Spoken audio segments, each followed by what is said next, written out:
Good afternoon, everybody, and thank you for joining us. I'm Christina Fox, the Chief Executive Officer of Tech Alliance of Southwestern Ontario. As the Regional Innovation Center for Southwestern Ontario, Tech Alliance is the place for dreamers, innovators, and world-changing ideas. We're focused on building an inclusive and globally competitive innovation economy that enables entrepreneurship, spurs accelerated growth, attracts ambitious talent and new companies. And we do this with you in mind.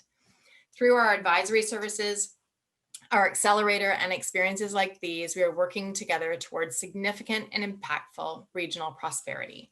Showcasing our commitment to tech founders and entrepreneurs across Southwestern Ontario, we consciously seek vital and valuable content such as today's Masterclass on artificial intelligence for personal and professional growth, presented by industry expert and thought leader, Tyler Bryden. Before we get started, let me share a few key points. Everyone is muted on this call today. Feel free to add any questions at any point during the masterclass in the Q&A. I think Tyler's interested and open to answering questions as he can as he goes. And so feel free to drop questions in that Q&A portion. Today's webcast, of course, will be recorded and available after the call. And if you'd like to keep up with everything there is to know about Southwestern Ontario's innovation economy, sign up for our weekly newsletter, and we'll drop that link right there in the chat bar. So in today's knowledge economy, mastering the abundance of technologies for efficient ways to work, play, and communicate can appear to be a lot. Not to worry, this next hour promises to provide clarity and guidance on how high achievers and top organizations do just that. Gaining a deeper understanding of artificial intelligence and machine learning can translate into significant business and personal advantage. And today we'll explore the power of language and media as we move toward improved outcomes. Now let me introduce today's speaker. Tyler Bryden is a founder who we've had the opportunity and pleasure to work with. Tyler is an alum of our first ever Grow Accelerated cohort and is now participating in DMZ in Toronto. Seeing him in action, first with 6.5 and now with Speak AI. I've enjoyed my connection to Tyler. He's truly a thoughtful, kind human being who relates to others with ease, and I'm absolutely delighted that he's leading this masterclass.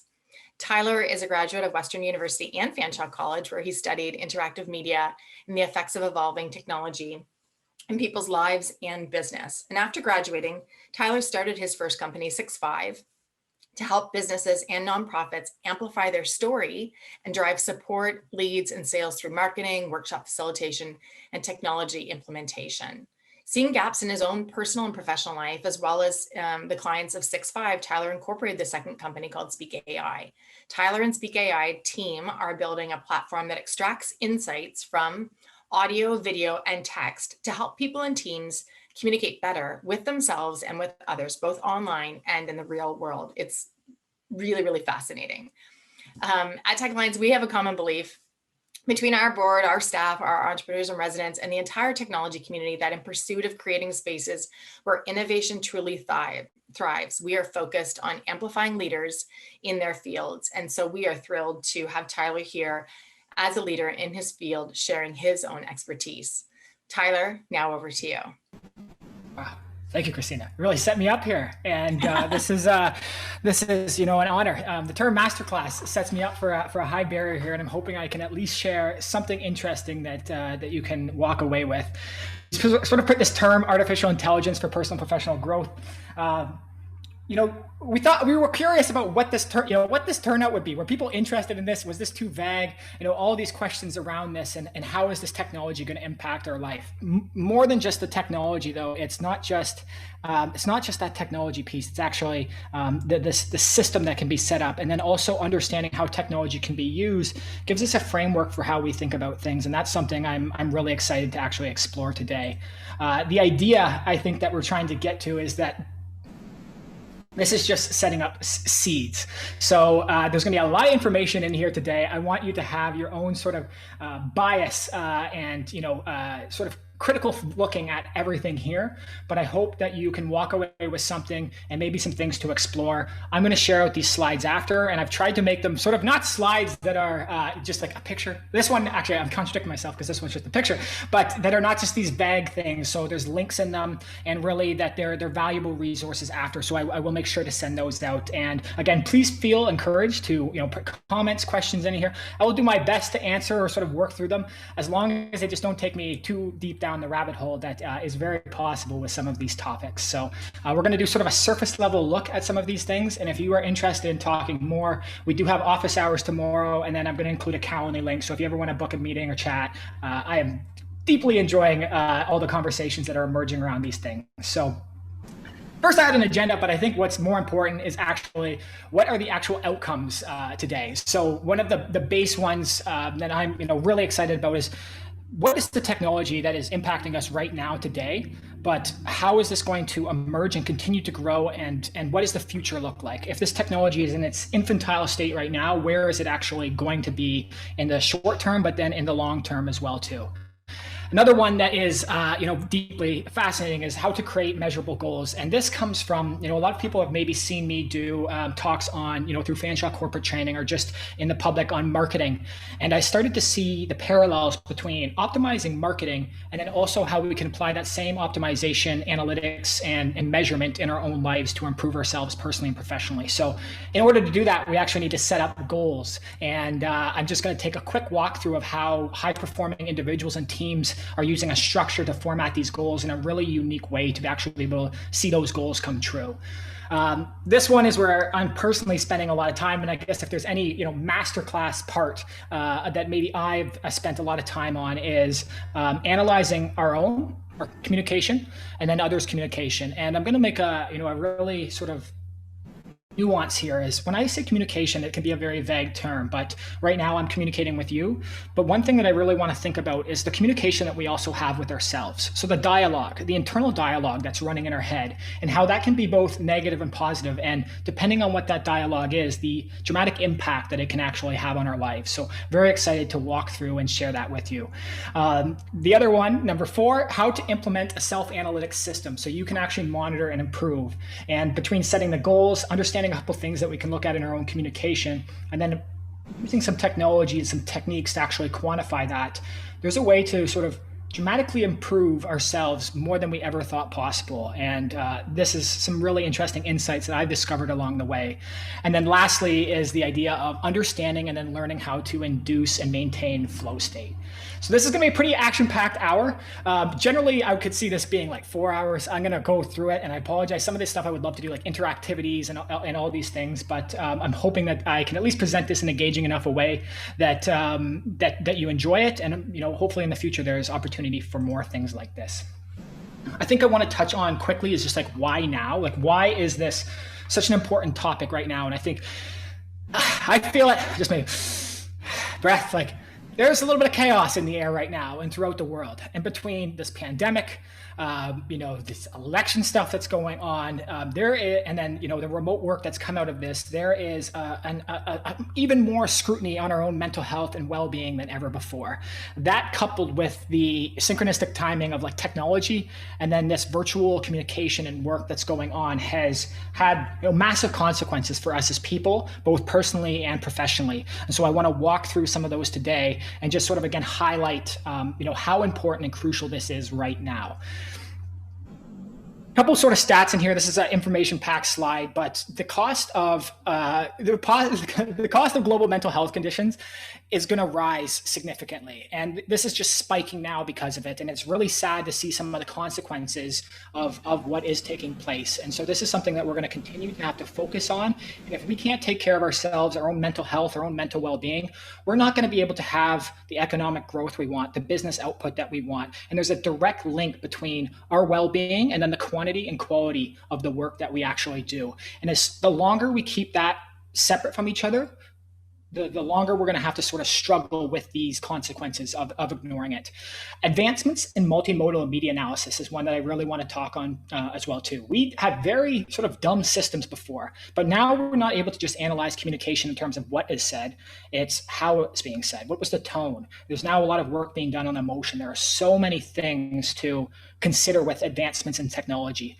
And a couple things just around that flow state part, I'm so excited to talk about this, is like there are massive increases in productivity. And not only that, it's like the most purposeful and happy state we can actually be in. And there's this thought that we think that, if we didn't have to do anything, that would be a wonderful life. But that's not actually true. People are actually happiest when they're doing a task that's not too challenging and not too easy, and they're making progress towards their goals.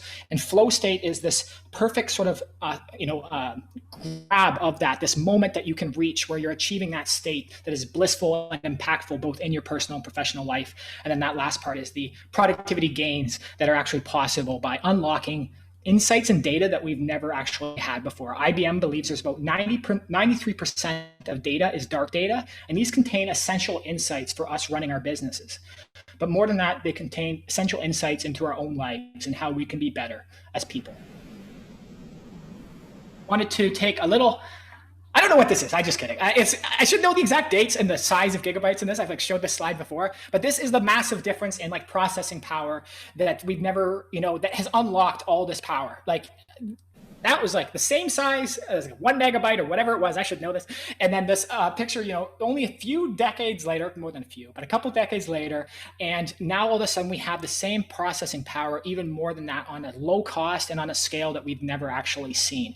And this is unlocking so much for us. So this is something that we can sort of consider. And, frankly, the work we're almost like cave people, just rubbing sticks together, trying to create fire for the first time. And we are going to see a massive acceleration in this technology, especially as some of this complex coding, some of this complex language continues to be democratized and more people can access this. And the next generation of people who are digital first, and not only that, are machine learning specialists first, start to move into this world. I do want to take a second to just I will not indulge myself too much here, but just sort of walk through why I'm so passionate about this and how my own journey actually gathered all these insights along the way. And from the outside, this is my sister's fingernail.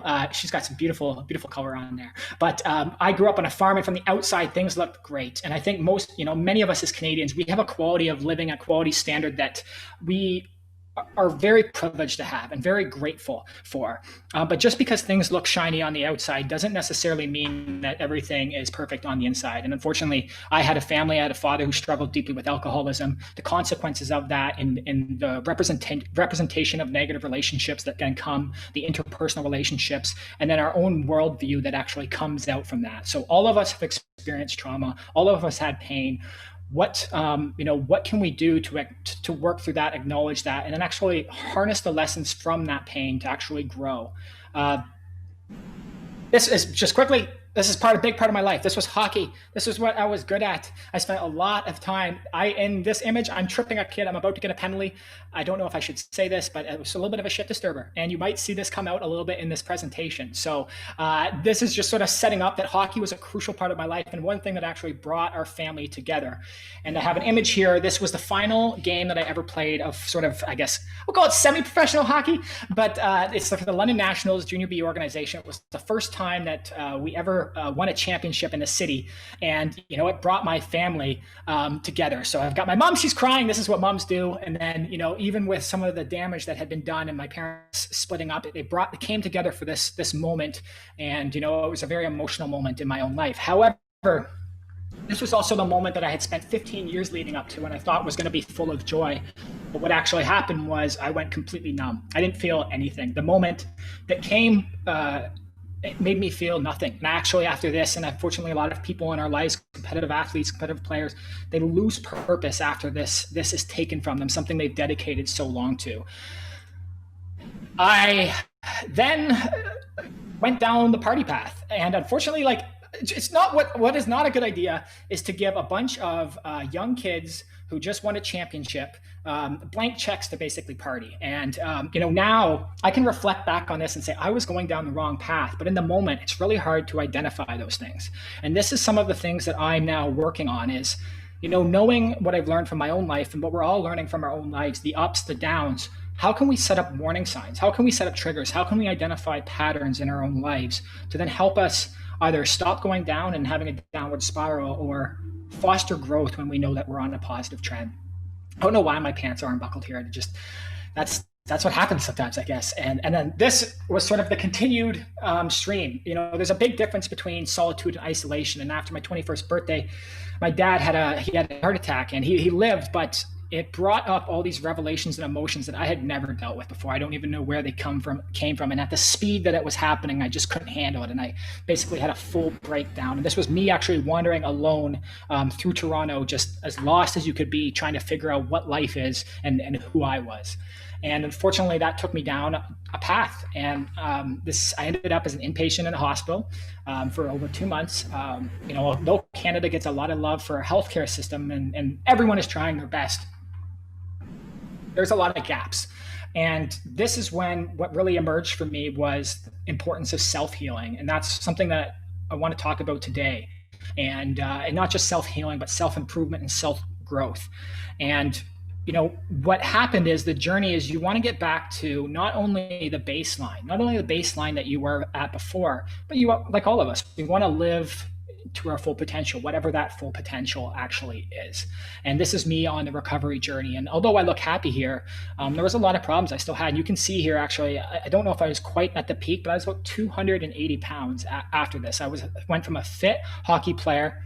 I replaced some vices with other vices, and that vice was my grandma's apple pies, and they were delicious, but you just filled the void. And I was really doing a lot of work to try to prove to myself and the people around me who had seen me suffer that I was capable of anything. And I think a lot of us, as we sort of set goals in our personal and professional lives, there's a lot of ego sometimes put in that, or at least proving to ourselves or distracting ourselves from the true things that we need to feel and experience. However, through support, through growth, I was able to continue to feel better. And I'm very thankful for the people. I'll have a slide in a second just to represent this. But last year, Top 20 Business London, this was a huge moment in my life. And I gave a very emotional speech because this was an emotional moment in my life. I get emotional thinking about it right now. And I don't want to cry today, so I'm not going to do that. But this shows, to me from a rock bottom moment, and I have sort of represented this through data, is that we are capable of growing and we're capable of accomplishing things that we never actually thought were possible. And most people at many moments during that period had just written me off completely. And yet through the system that I want to talk about today, the self-understanding, the self-growth, the self-measuring, it is possible to become that best version of yourself. And I just wanted to touch on here quickly. A lot of this is, sort of subjectively done, but now through analyzing my own journals through this time, from third-party verification, talking to friends and family, I've basically been able to chart out my own path through life. And now seeing these spikes, seeing these increases, I'm able to start to basically build deep information and self-understanding around myself about what are these warning signs that I need to take care of, what things are indicating that I am on that path down or I am on that path upward. And not only that, for myself, it's like, you can't go too high. If too high is, psychotic, grandiose, delusional, and then you can't go too low. So as the Buddhists say, there's some power in the middle way. And that's something I also just want to touch on. But I did put a link down here. I'll share the slide. It's really interesting. I built this interactive chart around this, and I tried to include all these categories that sort of represent well-being in our own lives, both personally and professionally. And if you want to contribute to that, I would love, because I'm building out these categories, and I've heard some very, very interesting things from people.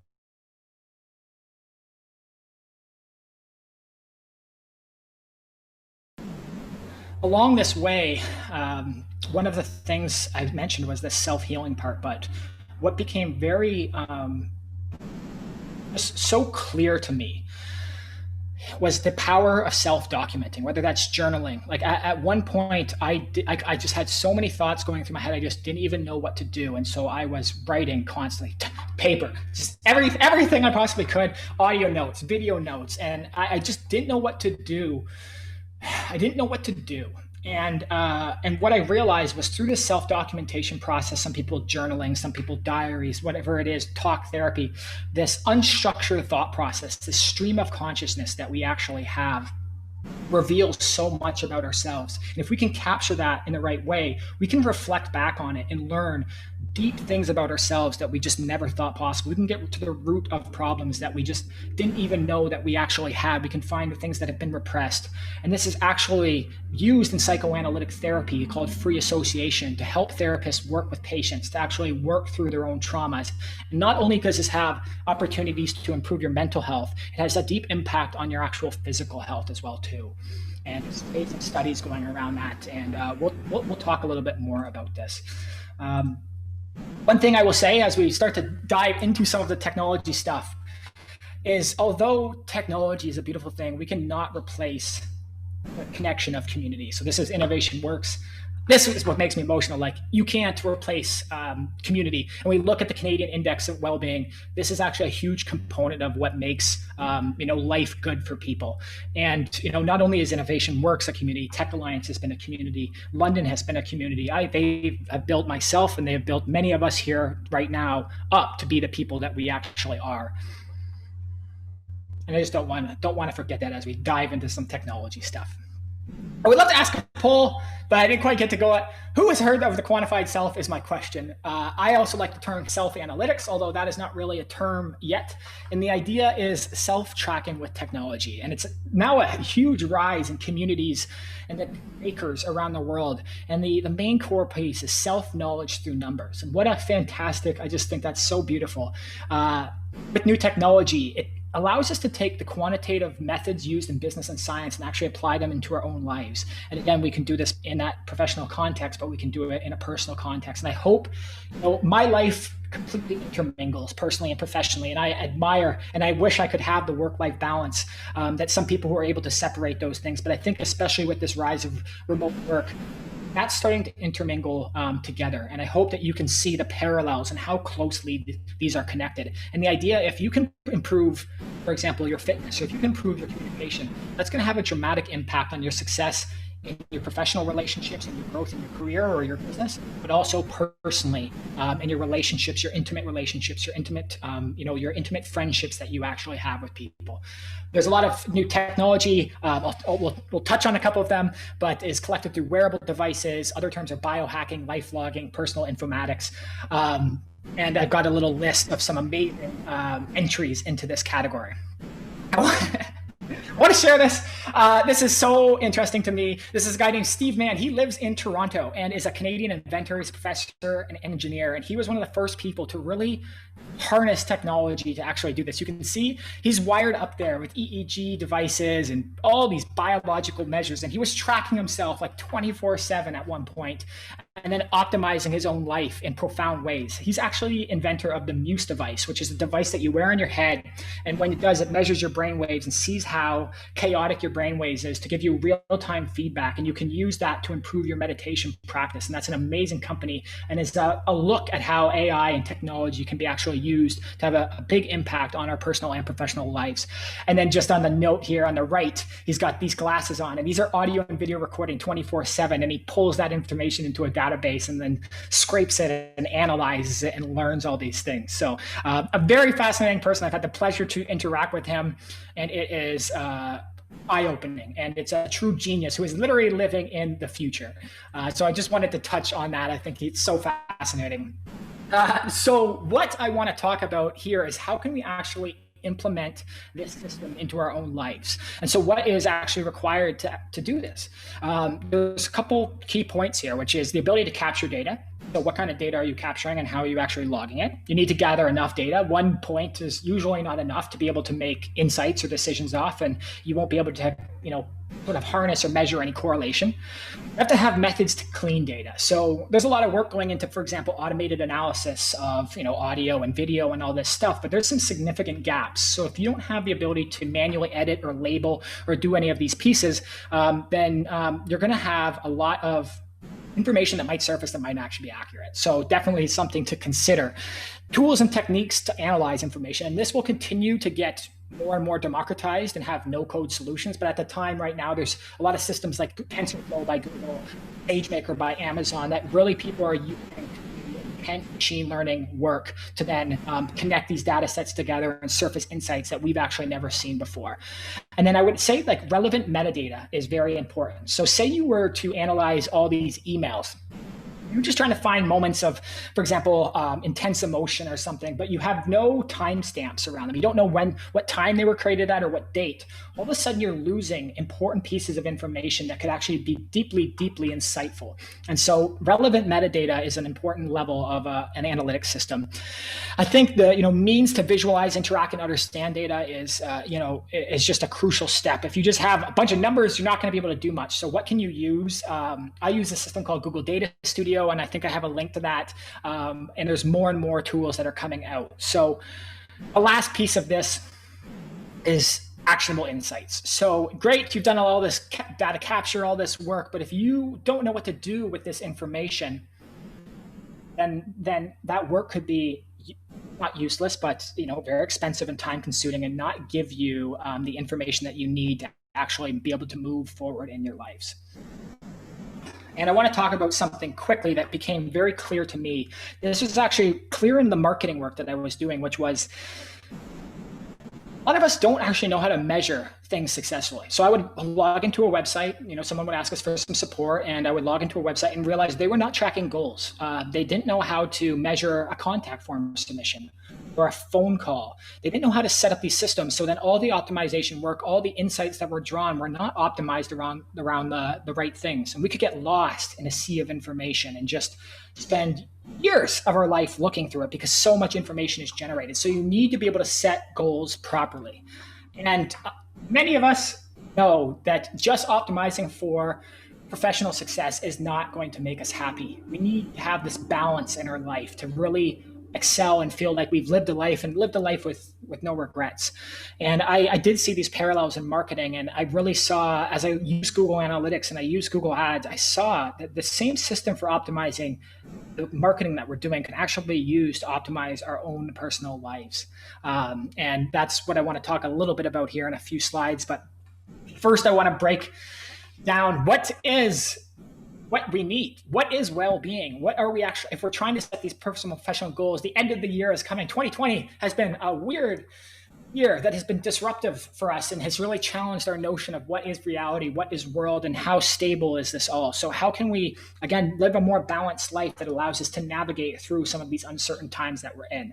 Now, Maslow's hierarchy of needs has got a lot of scrutiny. So I have the updated version that has been done, but I do think this is a beautiful thing. Is, of course, we need to, sort of cover our physiological needs, but then we need to move on to safety. And then we start to move into our belonging and love. But then beyond that, we start to move into esteem. How do people perceive us? And then beyond that is, am I living my true purpose? Am I living my life with meaning? Am I contributing to the community? Am I being that best version of myself? And these questions become very existential and very hard at many points in our lives. I'll give you the updated version, which seems to have a much more scientific backing. And very interesting that parenting, mate retention, and mate acquisition are at the top. But you can see the other pieces that were in the last one in that pyramid, and crucial elements of that as well too.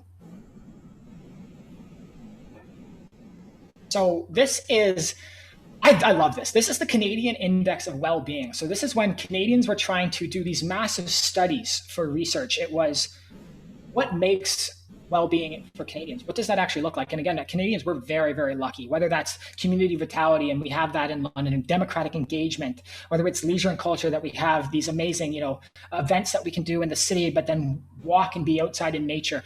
We are deeply, deeply privileged as Canadians with the quality of life that we actually have. However, with the awareness of these categories and what creates a life that does feel like we've lived a good life, it becomes much easier to actually set and define goals that are then more accurate and can help us grow to be the people that we want to be. This is interesting. Write down your goals. This just it seems so obvious. And I hope I'm not people aren't hitting on my head. This is not what I came to learn. I promise I'll loop this back into the technology, but this is so important in actually setting up these systems and then being able to optimize around it. So you are much more likely to accomplish your goals if you do write them down. I'm trying to figure out if writing versus typing have different, sort of biological encoding, as that point says there. But in general, the ability to articulate words and format this in a vivid way that is definable, that is measurable, gives us significant power in our own lives to be able to optimize and spend time where we want to be.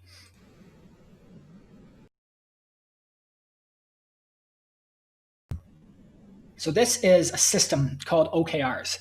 And, many of us set KPIs in our life, but what was really interesting to me is that OKRs are used by all the high growth companies that we consider, successes. Amazon, Twitter, Google, originally created by Andy Grove, the co-founder of Intel. And he said that these goals need to be very aggressive. And to hit actually 70% of these goals is actually enough. And I'm going to share examples so we can make this a little bit more clear. But what I found was very fascinating is by setting these, if you work at Google, you would create these goals, and then everyone at the company can actually view them. So not only does it create this idea of like creating in public, so then it almost puts a little bit more pressure on yourself. It actually creates a reinforcement and support mechanism in place as well too. And so now you can view a team worker's OKRs and you can help them achieve their goals, and other people can help you achieve theirs. So I hope this shows. I just have an example. I've included a link on the next slide, but this is actually what it looks like. I just did a simple example. And again, we maybe take time to do this in a longer session, but I want to improve my cardio. What really matters here is that we actually have a binary output. So run 10 kilometers per week. How did I do it, Tyler, or did I not do it? Yes or no is the answer that we want to get to. And if not, then you have not failed, but you have this measure of how close you were to it. So really powerful activity. You can share that. Please duplicate it so other people can use it. Don't just write in here. Other people are going to see your goals, unless I guess you're trying to do that. See a question come up. I'm going to see if I can answer it. What does OKR stand for? Great question. Stands for objectives and key results. So that is, just the definition that's been used, and again, widely adopted by companies throughout all these high performing individuals. And these goals can be set personally and professionally, and then as organizations as well too. So a fantastic system. What I found really interesting was that when we got to the DMZ, which is probably the best technology accelerator in Canada, they use the system organization wide. So everyone is able to then measure and see these goals, and they're all watching us, and then they're helping us. So it's like, if we see we're lagging behind, they will come in and actually do it. So very, very fascinating stuff. I am trying to fly through this as much as I can, but it's going quick, so I apologize. These are some of the systems of now tapping into quantified technology. And these are, I'm not going to be able to touch on all of these, but all of these are linked within the slides and are very interesting and explore, and have had a profound impact either on myself personally and professionally. And as I've researched and looked at all these high performing individuals, they're using these systems or some form of these systems. I'm going to jump into one example, which is rescue time. And this is really for pure productivity. And we were setting up these OKR goals, but we noticed we weren't hitting them. And so I started to think, why am I not hitting these? And I set up this system across my desktop. I set it across my phones and then my laptop. Very quickly, I noticed I spent a lot of time on Reddit and Twitter. And so I'm doing all this work to set up these personal and professional goals. And then I'm literally using devices or platforms or programs that are directly taking me away from accomplishing those goals. And that's something that, it becomes very clear quickly. And with that clarity comes the ability to course correct and change and jump through and modify your actions and behaviors so that you can actually move closer to those goals. And then this is where I've spent a lot of time now, is I realized that all these systems like FitnessPal and Fitbit and all these ones that a lot of us have become used to are beautiful systems that have been built. But what we haven't done a very good job is actually quantify communication with others, and then again, communication with ourselves. And there's much to learn from our communication. And it's not just about, being productive or selling more. It's about becoming more aware, or the insights that get revealed, both when recording personal audio notes or having a conversation, and the insights that get surfaced from that. These are moments that we can harness and use to move forward and just progress at a speed that we just never thought was possible. And I'm very excited to show a couple examples. But before that, I just want to put a couple definitions that are really important. So here we go. AI. This is actually it. So this is really what it is. It's a simulation of human intelligence. And I sort of showed that chip at the very start. And the process was, we don't have the processing power. We are good at many, many things as humans, but we don't necessarily have the ability to harness all this information, sift through it, recall it, retrieve it. And this is where technology comes in. And this is now where artificial intelligence is becoming so profound. Also want to define one other term that is, instrumental in the growth of machine learning and artificial intelligence, which is natural language processing. And this gives machines the ability to read, understand, and then derive meaning from human languages. And many of us have had the experience now with Amazon Alexa, where maybe we ask a question. It wasn't the specific question that we asked, but Amazon was able to understand the intent of that and then surface the answer that you were looking for. And that is, not that long ago, that was Siri, and it was very dumb. And so the progress in this has been, just insane to watch. It's at a breakneck speed, is only going to continue to accelerate. And then the other one here is named entity recognition. And so the idea here is what entities are actually emerging within our communication, within our audio and video. And just to show you a quick example here with Speak, now I'm able to run audio and video through a system. And now we know where Doug Ford is. How many times did Doug Ford appear? What keywords were used? What topics? But more than that, what were the people? What were the locations? So now we know Hamilton was mentioned twice, and we know the exact moment that it was mentioned at. So this is named entity recognition to automatically surface out insights that we weren't able to do, or that we would have to do in a very manual way before. The other part of that, and I'll hop into one more slide here, is last definition, I promise. Sentiment analysis. So what is sentiment analysis? This actually allows us to interpret and classify emotions in subjective data. And what does this mean? Well, generally it's being used in a very business-like context. But again, this technology can actually be used for personal growth. It can be used for own understanding of ourselves. So if I just throw this back again, we've actually charted out sentiment through this video. So now these are the peaks in positivity and negativity. And if I want to sort and find the most negative moments, the most positive moments, it allows us to sift through data in a way that we've just never been capable of before. And this is, again, there's so much information with so much communication being generated. We now need systems like this because we're not actually capable of doing it as people anymore. I now want to give a couple actual examples here. Let me. These are examples that you can use with technology, but you can also use intuitively.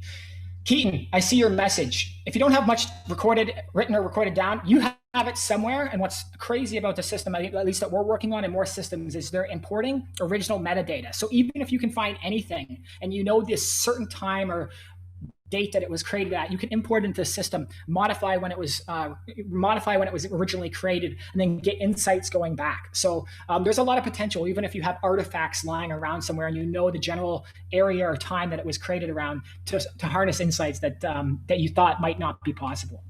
And these are just some examples that we see. Filler words. I'm doing them. I can hear myself doing them right now. I just said right before I said this, and the slide is literally here. But these are things that when we can monitor and moderate in real time to then help adjust and grow.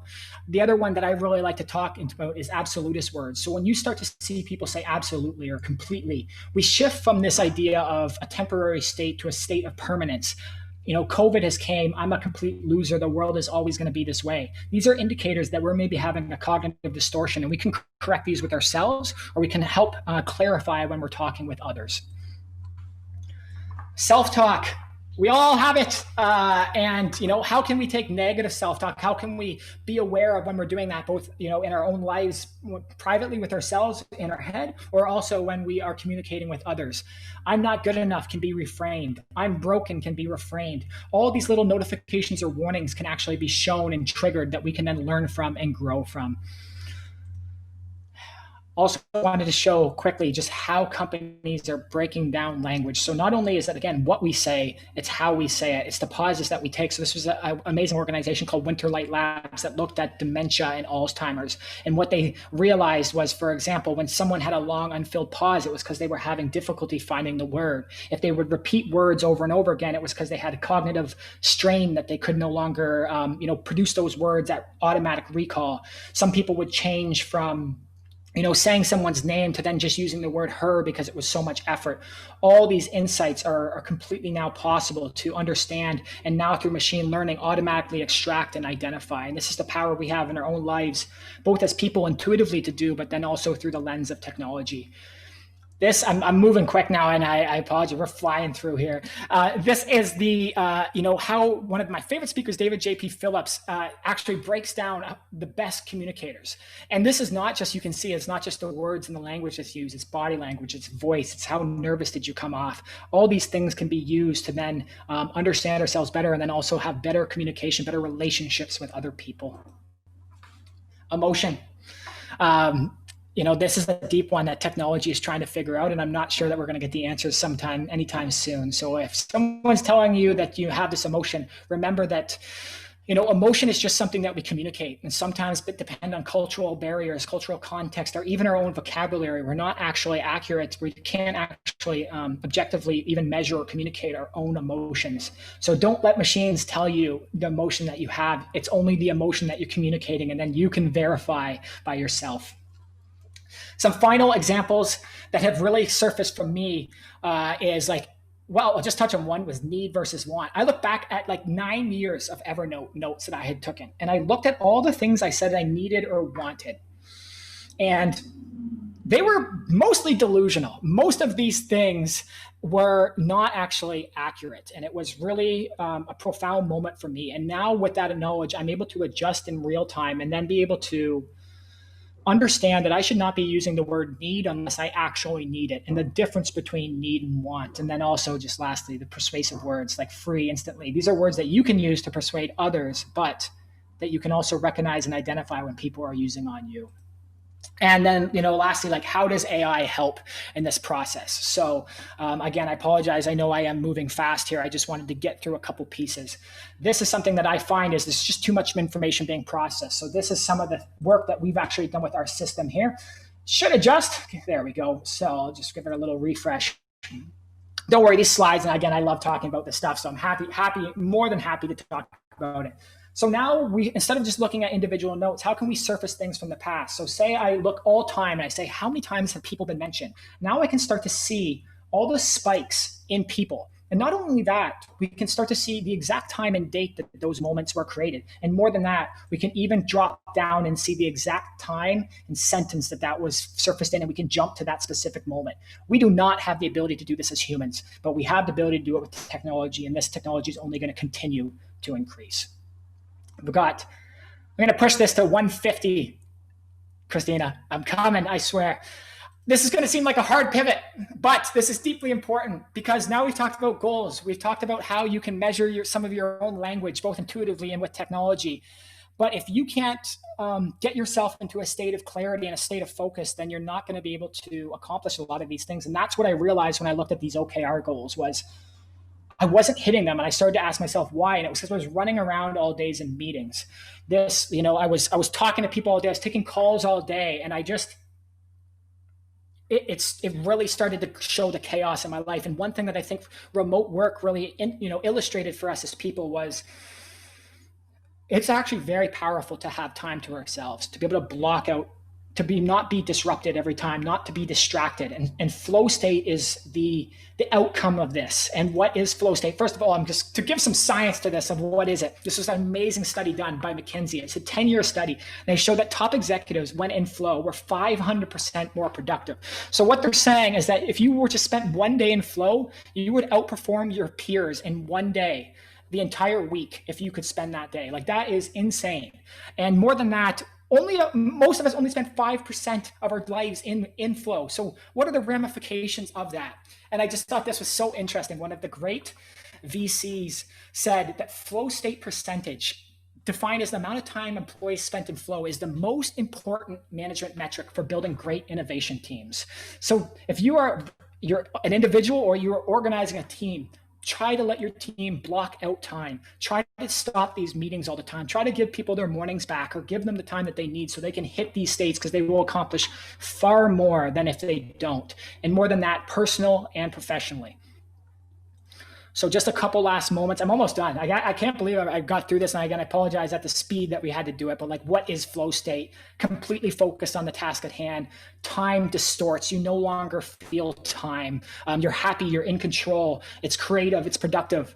And you forget about yourself, others, and the world around you. And you just focus on the task at hand. And just how to get into flow state. This is the last, couple pieces here is like undivided attention, at least 10 to 15 minutes. It needs to be a task that is challenging, but not too hard. We have to feel like we have some mastery over it. You need to shut off notifications and distractions.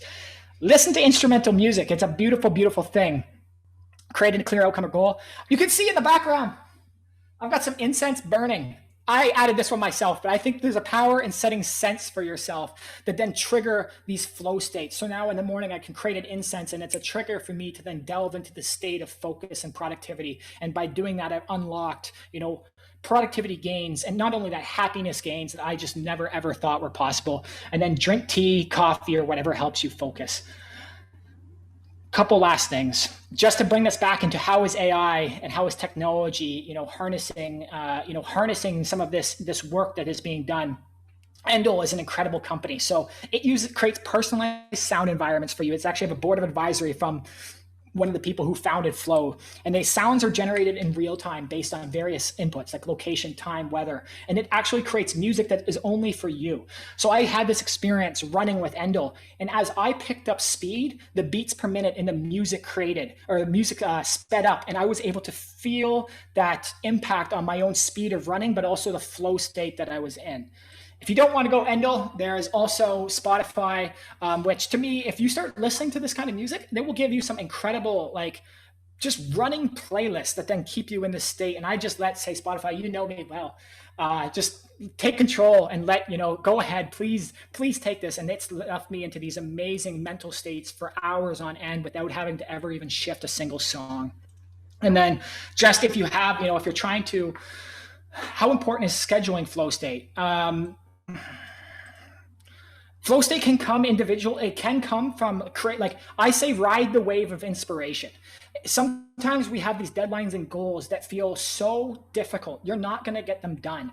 Ride the task that you want to do. So yes, there's power in blocking out and dedicating to specific tasks. But in my life, and some of the highest performers I see, they just ride these waves of inspiration and creativity. So it can come very organically, or if it's hard to create organically, you can block out these times.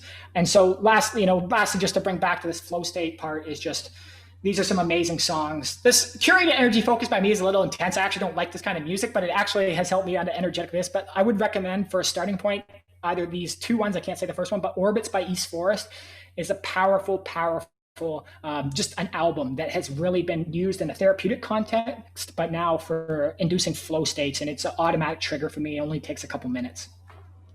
Now I'm wrapping up. There's something very important that I want to touch on.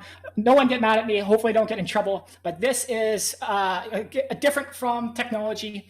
But this is psychedelic therapy, and this is coming. Whether people like it or not. Oregon just passed legislation yesterday. Psilocybin, as in mushrooms, is now legal for medicinal use in the state. There's ridiculous amounts of research coming around, not just the impact on trauma, depression, PTSD, OCD, and more, but it's about how actual high performers are using this as tools to induce these flow states, to be the best version of themselves and work through traumas so that they can heal and grow and find peace so they actually can be that best version of themselves.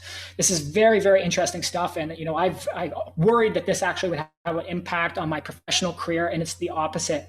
I've talked about this. I've connected with some of the most interesting, intelligent, empathetic, amazing people in the entire world. And a lot of this has come through this. So definitely don't do anything illegal. No illegal, disclaimer. But this is very interesting to explore. If you're interested in this all, How to Change Your Mind by Michael Pollan is an incredible book that introduced people to a lot of the science and research going on around this. It is increasing at an enormous speed. It's a different level of information processing that comes within these states. And if you ever do want to get involved and want to learn more, there's two amazing organizations, the Canadian Psychedelic Association and MAPS Canada, who are just doing some incredible work here. So, woo! 150. I'm done, Christina. I'm done. Get me off the screen. Tyler, you've outdone yourself. Your fast talk still made sense to everybody on the call. I have a hard time even deciding where to start on a thank you to you. I mean, you had us at the beginning talking about how we're communicating with others, how we're communicating with ourselves, the consequential impact of that dialogue and what that means. And then you took us on this journey of Tyler, the kid, the teenager, the coming into adulthood. And everything I wanted, I just wanted to do a reaction button. I wanted to put the heart up. I wanted to do the high fives. And then you took us from that story, your story, through to how you got to be doing the kinds of work that you're doing, how you are in a space of creating novel technology to capture what you knew as a person to be needed. And I didn't know that story about you. And it all makes sense, but I'm profoundly appreciative of the vulnerability that you shared, the story you shared, and how you speak about community and how you find yourself in community, and how community has had positive and not so positive impacts on your work, your life, and where you're thriving today.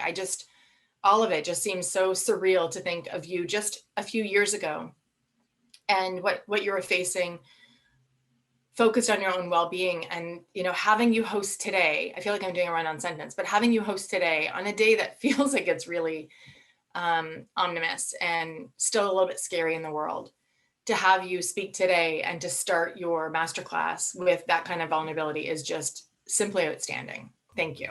Thank you very much, Christina. And on that, in addition, the content, the tools, what you've left with us today, I feel like if I could just do a raise of hands or everybody put in the chat, yes, let's have Tyler back, because I don't think we even scratched the surface. I think we could have given you a 2-hour time slot and you would have kept us like intact and focused for an entire 2 hours. It was simply an incredible experience today. You leading this masterclass, thought leader in your space, but an extraordinary human being. Just to have joined us today. Thank you so much for that. And I would say to those of you who have joined us today, Tyler has office hours tomorrow between 9 and noon. I'm not sure how many spots are left now. But if you want to have greater discussion with Tyler about everything from his story, the technology, his experience in London, his experience in Toronto, his advocacy with psychedelics, it's all on the table. To have more time with Tyler, I think, is really, really an interesting opportunity. And so for that offer is there. There's a link in the chat. And so if you've got more questions, that's the way to roll, is to get into Tyler's calendar tomorrow.